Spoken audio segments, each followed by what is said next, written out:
ఈ మధ్య కాలంలో కొన్ని విధమైన వ్యాపారాల గురించి అనేకమైన వీడియోస్ రావటం నేను చూస్తూ ఉన్నాను. అలాగే కొందరి కమెంట్స్ కూడా నేను తరచుగా చూడటం జరుగుతూ ఉంది. మరి నేను వ్యాపారాల గురించి మాట్లాడాలని అయితే ఆశపడతా ఉన్నాను. మరి ఎటువంటి వ్యాపారాలు చేయాలి?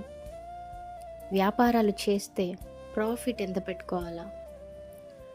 వ్యాపారాలు మనకి లాభమా, కస్టమర్స్కి లాభమా, లేదా ఇద్దరు లాభపడుతున్నారా, ఇద్దరికి ప్రాఫిట్స్ వస్తుందా? సో ఇలా కొన్ని అంశాల మీద నేను మాట్లాడాలనేసి ఆశపడతా ఉన్నాను. మరి మీరెందుకండి పాస్టర్గా ఉంటూ మీకు ఇది అవసరమా అనేసి మీరు అనుకున్నట్లయితే వీడియోని ఖచ్చితంగా ఎండ్ వరకు చూడండి. ఎందుకంటే మధ్యలో చూసేసి జడ్జ్ చేస్తూ ఉంటారు.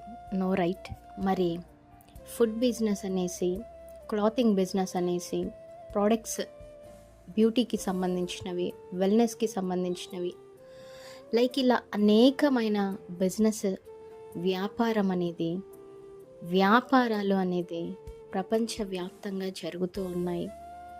అన్ని బిజినెస్లు రన్ అవుతేనే మన నీడ్స్ ఫుల్ఫిల్ అవుతాయి అనేసి ప్రజలుగా మనం ఆలోచించుకోవాలా. మరి ఎటువంటి బిజినెస్ చేయాలి అనేసి కనుక మీరు ఆలోచించుకున్నట్లయితే